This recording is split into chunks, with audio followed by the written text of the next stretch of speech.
Let us study two more examples of redox reactions. In the first example, as you can see, zinc oxide reacts with carbon and they form zinc and carbon monoxide. Now in this reaction, zinc oxide is changing to zinc. That means loss of oxygen from zinc oxide is taking place and loss of oxygen is reduction.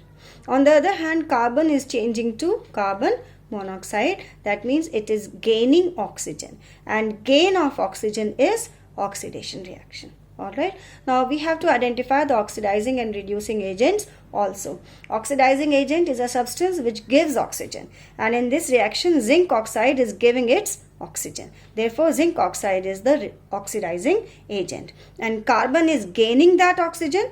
Therefore carbon is the reducing agent.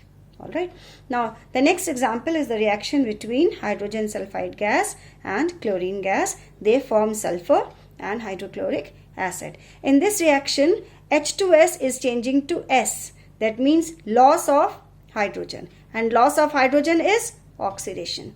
On the other hand, chlorine is changing to HCl. That means it is gaining hydrogen, and gain of hydrogen is reduction. So in this way, in a given redox reaction, we have to identify the substance oxidized, the substance reduced, the oxidizing and reducing agents. Now the next topic in this chapter is corrosion, which is basically an oxidation reaction that takes place around us.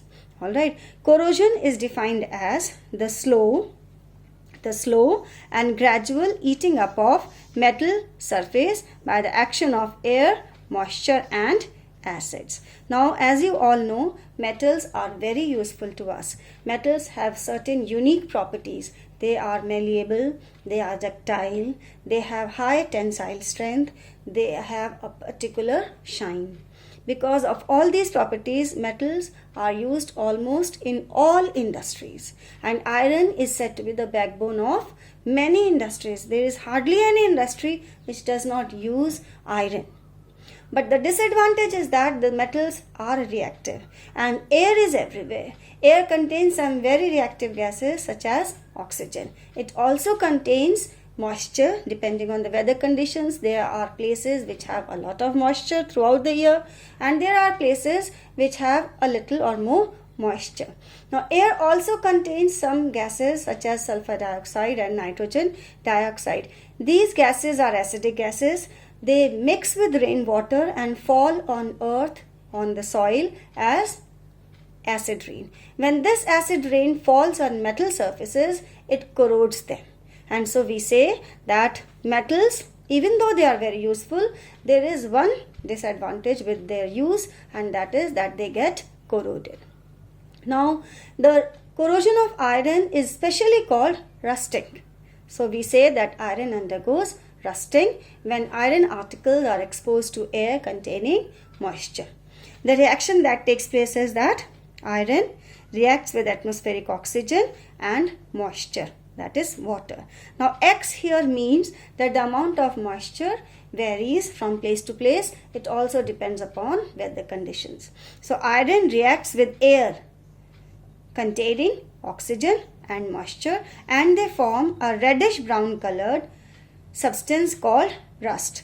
This is hydrated. XH2O here means hydrated it is. So hydrated ferric oxide.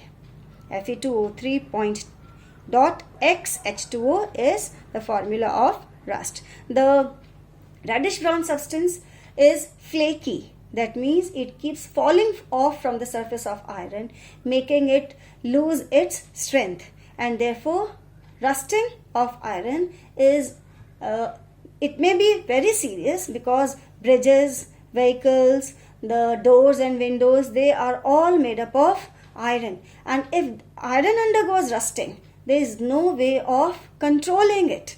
We can only prevent it. There is no cure, and so we have to replace these articles. So it puts extra burden on the budget. Therefore the rusting of iron is a very, very serious problem. Do you know about the color of Statue of Liberty? What is it made up of? It is made up of copper. And so far you have learnt that copper is reddish brown in color. But the Statue of Liberty is green. It is made up of copper but is green in color. And so why has this happened?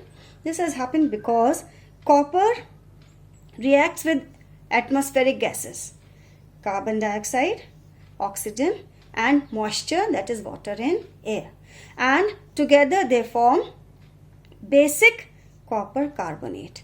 This basic copper carbonate is green in color, and therefore the Statue of Liberty is green in color. This is how copper gets corroded. Okay. Silver is a noble metal. It does not react easily.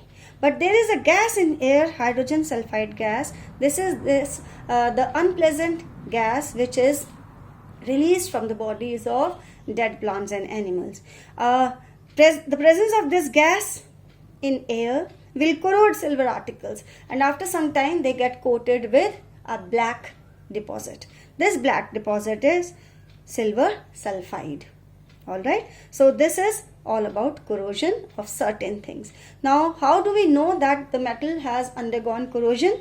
The first sign is that the metal will lose its shine. If a metal has lost its shine, that means the reaction of atmospheric gases and moisture has started on it and corrosion has started. We will study about corrosion in detail in the third chapter, where we study the properties of metals and non-metals.